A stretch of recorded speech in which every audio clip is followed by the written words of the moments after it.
Carolina on the ride.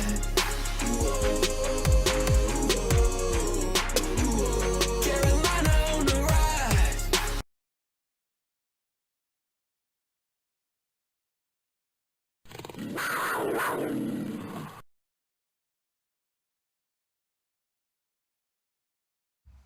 What's going on, Panther Nation? Bill Mack here with another edition of the Panther Prowl. This is the Week 14 matchup between the Carolina Panthers, who are currently at 4-8, coming off their bye week to travel to Seattle, to Lumen Field, to take on the 7-5 Seattle Seahawks. Seattle, of course, coming off of a win. They ended up last week against the Rams.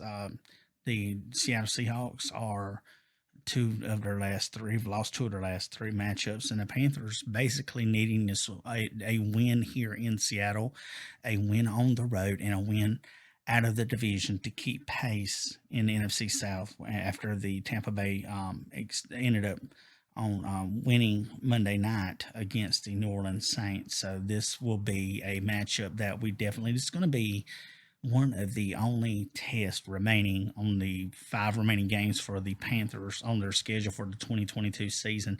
They have the 8th easiest remaining schedule out of any of the teams. So this means that they have a good chance at getting the division, but they got to stay at pace and keep at pace with Tom Brady and the Tampa Bay Buccaneers here, of course. And here are some, as far as injuries, the Panthers coming off a bye week. The injuries were pretty much, there weren't any that were injured that aren't out for the year. Most of the people most of the Panthers took this bye week to rest up, able to rest some injuries. Maybe those that were on the injury report earlier in the week are no longer on there, and they're pretty much good to go. The Panthers also reactivated Henry Anderson in order for this game today, which we'll get into that a little bit here. But just looking forward to getting the Panthers and hopefully get this win here. This is, of course, barring any, excuse me for any background noise, of course, near the street as always. This is ridiculous of having that go on. But anyways, Deontay Foreman is a bunch of keys to this game. And I'm gonna give you here, some things to watch, because the Panthers. I think it's going to be this Panthers pass rush along with this defense trying to contain Geno Smith. Now, Kenneth Walker III, their lead rookie back, will not, as far as I know, will not be playing in the game today. So that's going to, hopefully somewhat offset the Panthers rush defense, which we've known how they have been suspect at times. Geno Smith's been pretty hot this year.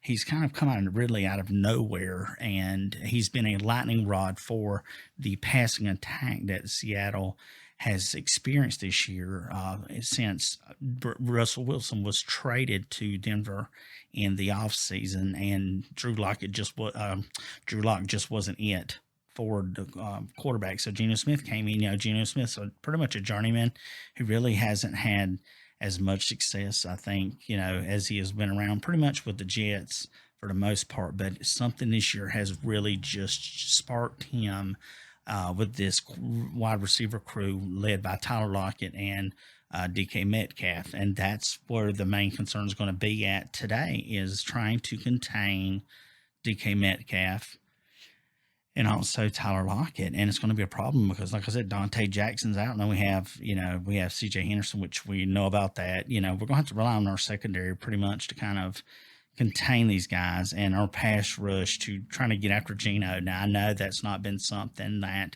we've been really too much relying on as far as our defense kind of leading the way for our team. However, Brian Burns reaching double-digit sacks is a good thing, and he could be on pace to break the Panthers' single season record of sacks for the season. But it has to start today. It has to be on point today. It has to be the Panthers pretty much trying to shut Geno down and get a pass rush in his face, get some sacks, whatever it takes to do today. Now, 5 things, like I said, according to the Panthers.com, which we give credit for any information and for the most part, stats and things. We see that the first one mentions Deontay Foreman, and he started the week on the injury report, but as we see, he doesn't have an injury designation, so he should be starting the game. He did have some problem with his foot last week, or week before last in the Panthers game, in their win before against the Denver Broncos, but it looks like he is ready to go with no injury designation here, and it would work for to our advantage to get it, because according to Seattle is actually allowing a little over 155 rushing yards per game, which is second worst in the league. So we might want to use Deontay. Which is what we've been doing. We're more of Steve Wilks, since he's taken over, has made and showed that the Panthers are a ground and pound team like they have been in the past. I know where the league has become more of a running league. This is good for our team, and Deontay has been refreshing since he took over when Christian McCaffrey was sent to San Francisco in a trade. The Seahawks have given up 161 yards on 44 attempts in their Week 10 loss against the Bucs, and 283 rushing yards in their Week 12 loss against the Raiders. So they've been giving up monster yardage. So if my game plan today is with Sam Darnold in the game, is just hand the ball off, hand the ball off, hand the ball off. Don't turn the ball over, Sam. Continue what you're doing in what you did in the last game, in the Week 13 game against the Denver Broncos. Pass when you need to, protect the ball, don't turn it over, and just hand the ball off. Let Deontay run, let Chuba Hubbard run. They've just had a tough time. Josh Jacobs last week torched Seattle. So the run game is just going to be it. The Panthers, of course, when Foreman runs for more than 100 yards, they are 3-1. Before they went on their bye week, he put up 113 yards against Denver's defense in their win. Of course, Chuba had a pretty decent game. He had 65 yards in the contributor as well. So they put almost over, close to 200 yards rushing on here. And like I said, so using Deontay is one of the main part one of the five, some of the things to watch. Part two is, like I said, early in the video, you got to neutralize Geno Smith. You've got to control him. Like I said, he is a NFL best 72.7 completion percentage, and he put up 367 yards, 28 of 39, with 3 TDs and an interception against the Rams, which was his 6th game with 275 plus yards. I mean, how many times have we sniffed at least 200 passing yards this year, much less 275? They're averaging 244 yards in the air, which is 7th in the league. So this is going to be the test where our backs, where our secondary is going to be able to try to withstand the onslaught by Geno to Tyler Lockett and to DK Metcalf here. We did see that he was on the injury report earlier in the week with a right shoulder injury, but he didn't receive one today. So we're going to end up seeing what happens with this. But it does say here that they may lean on. It said Rashard Penny who was out for the year with ankle injury, was Kenneth Walker, which is their star. He's a rookie, but the dude's been running good since Rashard Penny was out. Walker was listed as questionable on the injury report, so there is a chance he may play. So this is where we're going to have to go, which, like I said, the Panthers, as far as them injury-wise, they've had some questionable players through this week with linebacker Corey Littleton, safety Xavier Woods, of course, both were limited on Friday, and D-back Miles Hartsfield and defensive tackle Matt Ioannidis ended up participating. So what they're going to have to do. So if you neutralize Geno, what do you have to do after that? You got to stay up with Lockett and and Metcalf here. You know, that's going to fall on starting cornerbacks. J.C. Horn. This has got to be J.C.'s game. J.C.'s got to have a market. He's got to have a statement game, and I think against one of these two guys here, he's going to have to make a step up. This is where he's really going to shine. This is where he's going to prove he can be a number one a cornerback, which he has done so far this year. But this will be a test here with him. And of course, CJ Henderson, I don't put too much stock in CJ. CJ just really gets burned too much. I'm just hoping to pray to God he doesn't get burned too much this year. But of course, Lockett with 863 yards on 66 catches and 7 TDs. And Metcalf has 798 on 67 receptions with 5. So these boys are pretty much just are blowing down the field this year and doing well with the resurgence of that passing game, which you look at Russell Wilson now in Denver, and it's like the dude's not even really there. The team's just terrible, you know, but you look now, they're surging in Seattle because of the refound game of Geno. So, but we did see Metcalf was on the injury report with a issue with his hip on Thursday.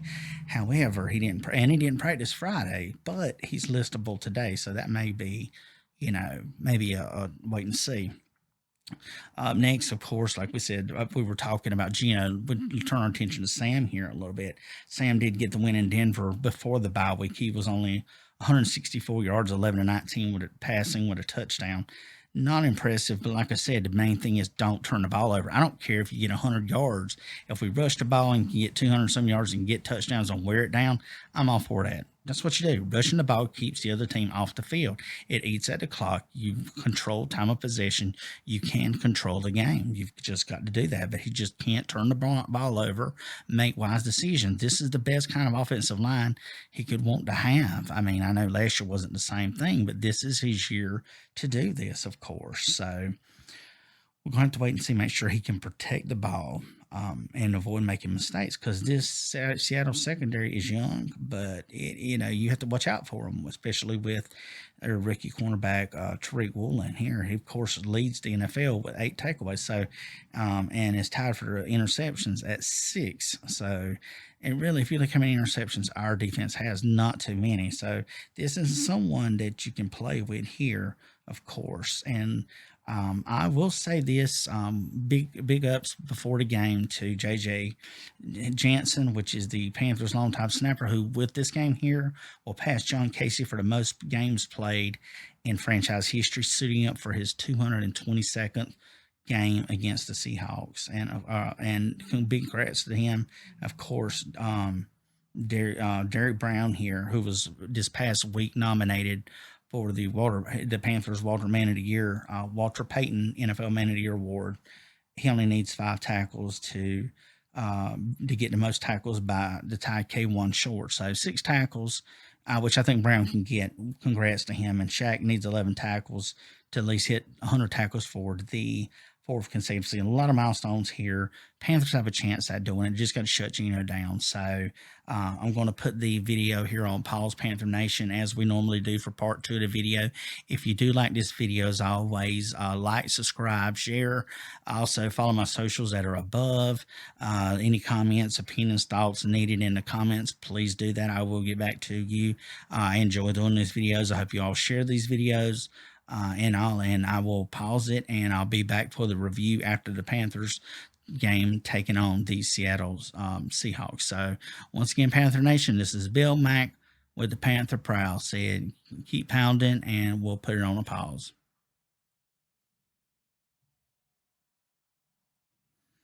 And we're back, Panther Nation, with the second half of the Panther Prowl Week 14 matchup. This is the review. This is after the game that recently just finished up here.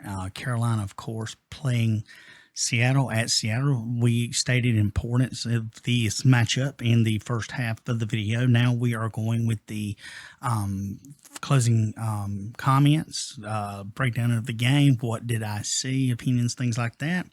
And we are going to first bring you, of course, the final score. Did the Panthers pull it out? Were they able to get a win on the road? Were they able to do something they hadn't been able to do all season long, and that's win on the road and win outside of the division? And the answer would be yes, they did. Of course, as you Carolina Panther fans, you see the score. The Carolina Panthers up their record 5-8, and the Seattle Seahawks dropped their record to 7-6. Carolina won 30-24. You are reading it right. 30 points by the Panthers yet again. And what was this all about? How did they get 30 points? Did Sam Darnold light the world up? Were the Panthers able to run the ball? What are the things we wonder and how they were able to get these 30 points? How did the defense play for the Panthers? How did it go for Seattle? Of course, I'll bring that to you now, of course. Now, let's get into the nitty-gritty of it here, of course. As like I said, Panthers 30-24. He keeps their playoff hopes alive as the Tampa Bay Buccaneers fell to the San Francisco 49ers today. They just weren't up to par. The 49ers just flexed on them with their defense and their offense working together.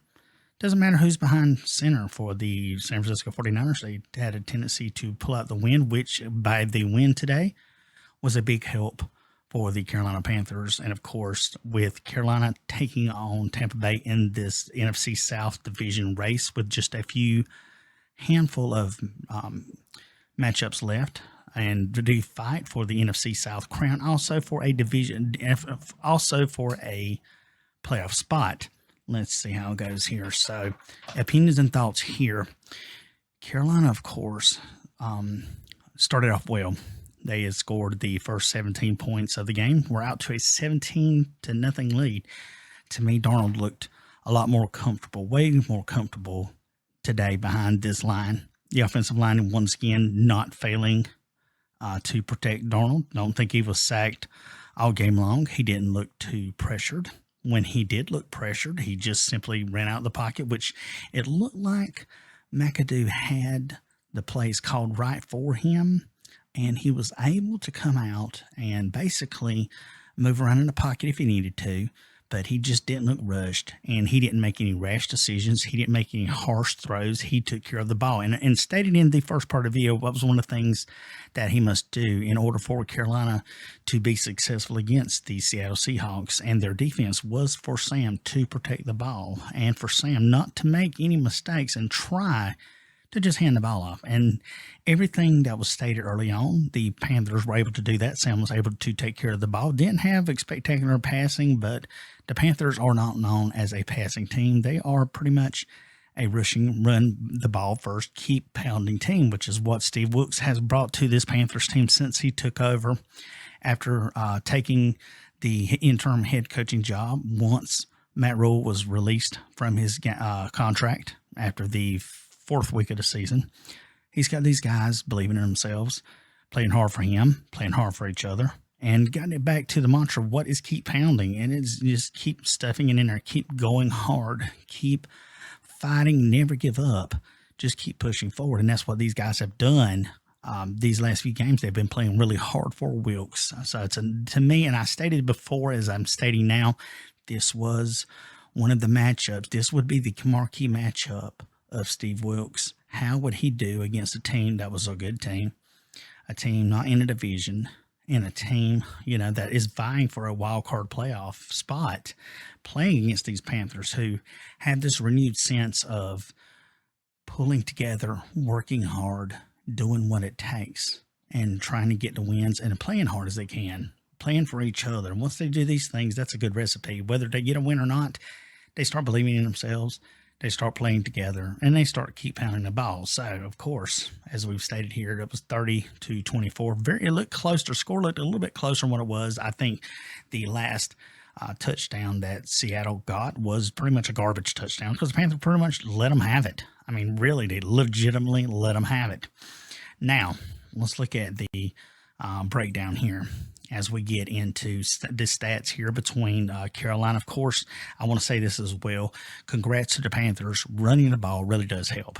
Running the ball does help. Running the ball keeps the time possession. And this is, once again, another instance where running the ball and time of possession mean a lot. Where it means also that they are able to control the clock. The more you stay on the field, the more you're able to keep that defense refreshed, keeping them relaxed, and allowing them the chance that when they get on the field, do what they can to apply pressure to the opposing quarterback, shutting down the opposing running back and the receivers. So it just does that. And they did that today. Run the damn ball. That's what Steve Wilkes wanted to do, run the ball. And that's what he did. Other than one little instance where they were down at the goal line, and for some reason, McAdoo wanted to pass the ball 3 straight times after they ran the ball going down there. But, of course, Wilkes was not going to have that. They're like, no, we're just going to run the ball, and that's what they did. So here are today's stats for the Panthers at the end of the game. As we see, Sam Darnold, of course, was 14 of 24.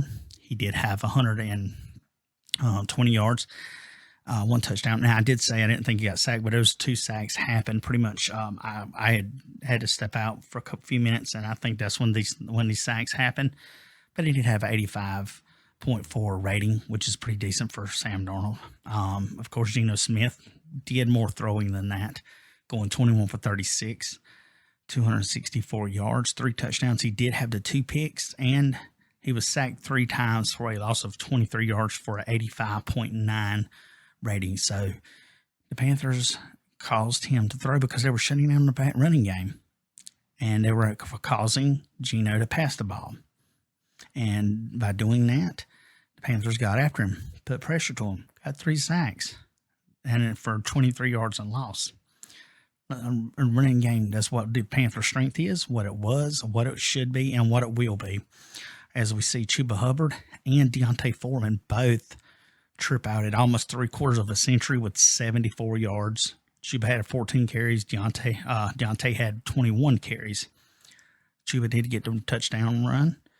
As we see, Raheem Blackshear, who we also mentioned well the last few weeks, has been doing well. He did well today.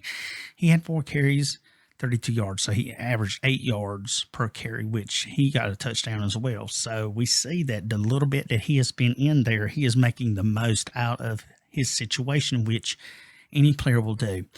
We've seen Sam scamper a little bit today, 4 different times. He got 30 yards out of those scampers. One of them was a 26 yards, so it really wasn't, running a lot. He was just, pretty much trying to get out of the way or, avoid being sacked. We see Chenault with one that was a pass. It was a run. It was a run, but it was it was a pass. It just went behind him. That's why they really kind of called it a pass or a run anyway. As we look over at Seattle's rushing side, they were without 2 of their 3 starters. Kenneth Walker was out. Rashard Penny, of course, he is out. We said we wondered how the rushing attack from Seattle would do. Panthers pretty much kept them in check. Panthers gave up 14 carries, only 46 yards. So they shut down, didn't even hit the 50 mark. 46 yards total rushing by Travis Homer. And, of course, Geno, which he scampered 3 times for 20 yards. On that, and those were pretty much busted plays, they weren't really designed. So they scored, and I didn't bring up the score here, but after having the rushing stats here, of course, Panthers running with Chuba running, with Foreman running, they ended up hitting over 223 yards, which is the most they've ran, I think, this season so far, at least within the last 4 or 5 weeks since Wilkes has took over. You've shown that averaging 4.8, getting 2 touchdowns off the rushing touchdowns for that. So him wanting to run the ball, control the time of clock or time possession, that's what it'll do. They work hand in hand, wearing that defensive line out, wearing that defense out. Keep running the ball, keep being successful. You're rotating between Chuba, which is a more speedy back. You got Deontay, which is a bruiser back. Blackshear is a speedy back as well, small. Kind of remind me a little bit of McCaffrey, being small, getting behind his lineman and just getting his avenues and navigating through traffic and hitting the spots when he needs to. It's just what he done. So done a great job here. Like I said, he came off the practice squad of the Buffalo Bills. Now, passing-wise, we know there wasn't a lot of passing from Sam. We didn't need a lot of passing from Sam. We just needed him to take care of the ball, make the passes when he need to. If it wasn't there, get rid of the ball. Just don't take the sacks. Just don't make senseless mistakes. Sam looked really confident in the pocket. Chenault, of course, led the way today. 4 catches for 31 yards. Chuba had 3 catches for 25. We had Terrace Marshall got in on the act. He got a pass for 18. Shi Smith caught 2 for a touchdown. Blackshear, Thomas, Foreman. Only odd one that didn't have a catch and had 3 targets was DJ Moore. DJ Moore was not a factor at all, did not receive 1 reception or yard today. However, it wasn't needed. This was not the game where he was needed to do really much. And I said that in the beginning. It was like, so long as Sam takes care of the ball, as long as you hand the ball off to the running backs, let them make the plays, let them grind it out, then you're going to do well. And that's exactly what they did. So amongst all the receivers that caught passes today, over 14 of 120 yards total, with, like I said, Shi Smith picking up the one touchdown catch. Longest pass was only 18 yards. So Sam wasn't needed much today. Didn't really need it.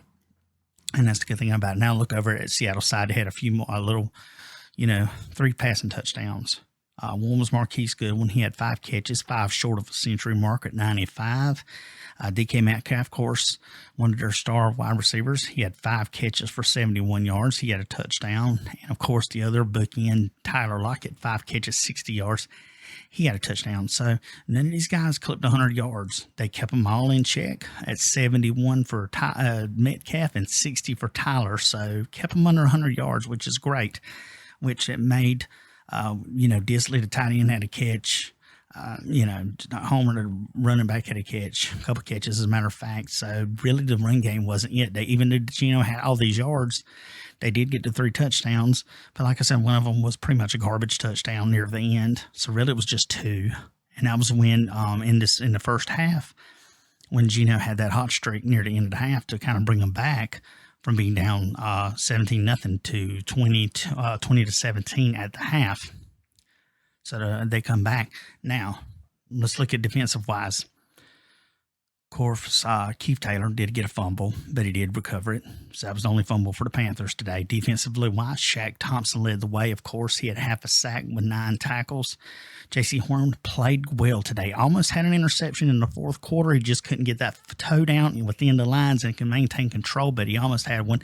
He had a really good game today. Another one that had another good game was Jeremy Chin. Jeremy Chin played well today, and with 5 touchdowns, 5 tackles, with 1 tackle for a loss. He did well today. I mean, you really couldn't ask any more out of him coming back, and you can see the difference it makes with him whenever he's in the game. That defense there seems to run a lot more efficiently. Justin Burris, of course, 2 tackles. And we see that Marquise Haynes in the fourth quarter had a sack on Geno, which really helped them out, with that to keep him out of, getting a touchdown. Ryan Burns, of course, had half a sack along with Shaq Thompson. So he continues on with half a sack here. On the other side, we had that was leading the way with Seattle's defense, of course. Cody Berrien had 15 tackles. Ryan Neal had 11, and Jordan Brooks, of course, had 10. All these guys had double-digit tackles today.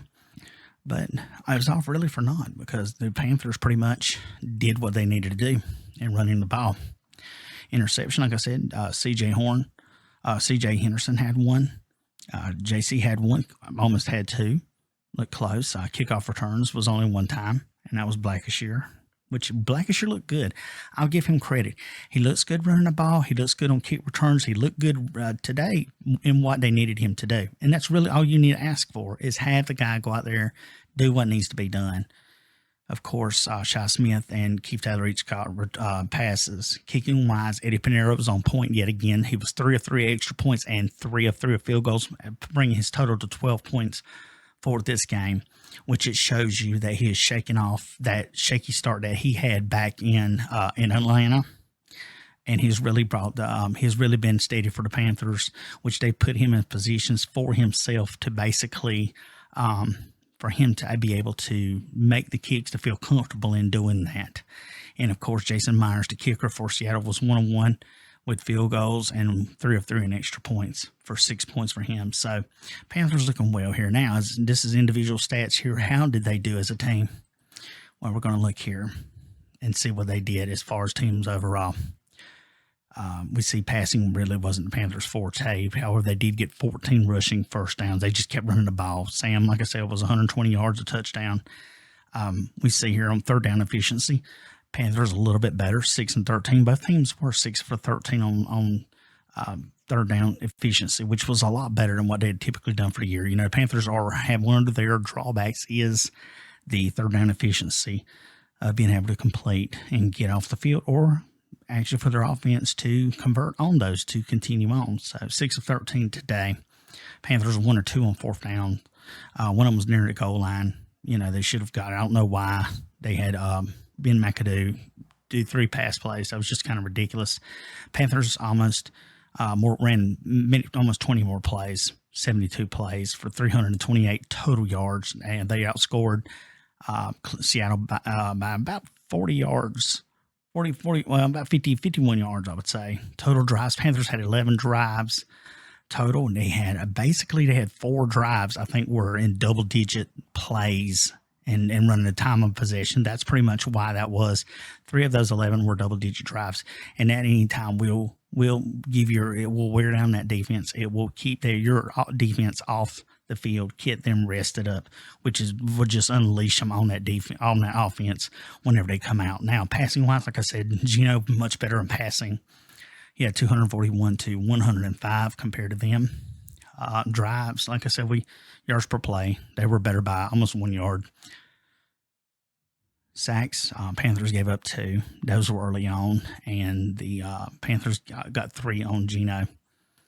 Rushing the ball, 223 yards compared to 46 yards. Panthers just elated on offense today, especially in that running game, and they're just running the ball. That's what Wilkes wanted them to do. Just run the ball. That's all you got to do. That's what our identity is. That's what we need to do. That's how we're going to control the clock.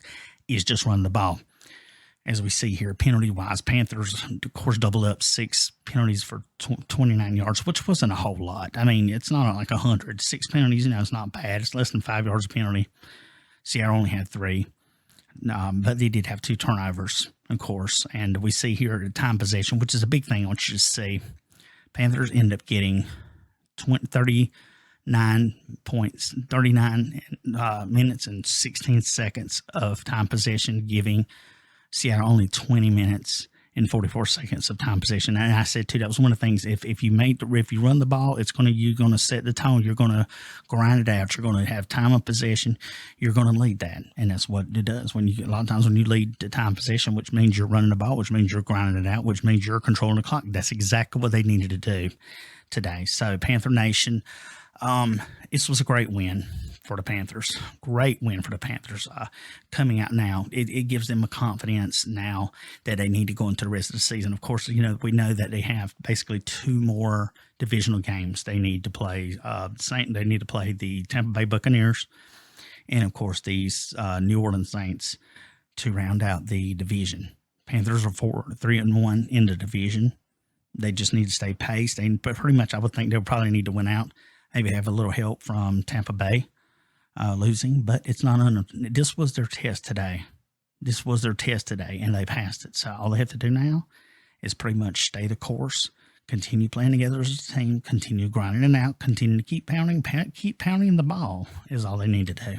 And they can pull out this win. They can win this thing out. They can get that division. And I know a lot of people are wanting them to pretty much tank and get a draft pick for a quarterback. But I just think, too, is that if you've got a chance to win, then win. That's what you need to do. So, anyway, Panther Nation, once again, great win for the Panthers today. Really glad to see them pull out the win today, go 5-8, and still in the playoff hunt, still in the division hunt. So we can only hope that they continue this and keep pressing forward and next week's matchup. So thanks once again. I hope everyone has enjoyed the video. If you do, like and share, subscribe, post any comments, any opinions down in the bar. I will definitely answer those. And if not, share the video. Other Panther fans may want to watch it. Share it amongst each other. I watch other ones as well. So let's make the Panther Nation bigger. Let's make it brighter. Let's make it stronger. Let's just keep pounding. So until next video next week with Week 15 matchup, this is Bill Mack with the Panther Prowl saying, keep pounding, Panther Nation.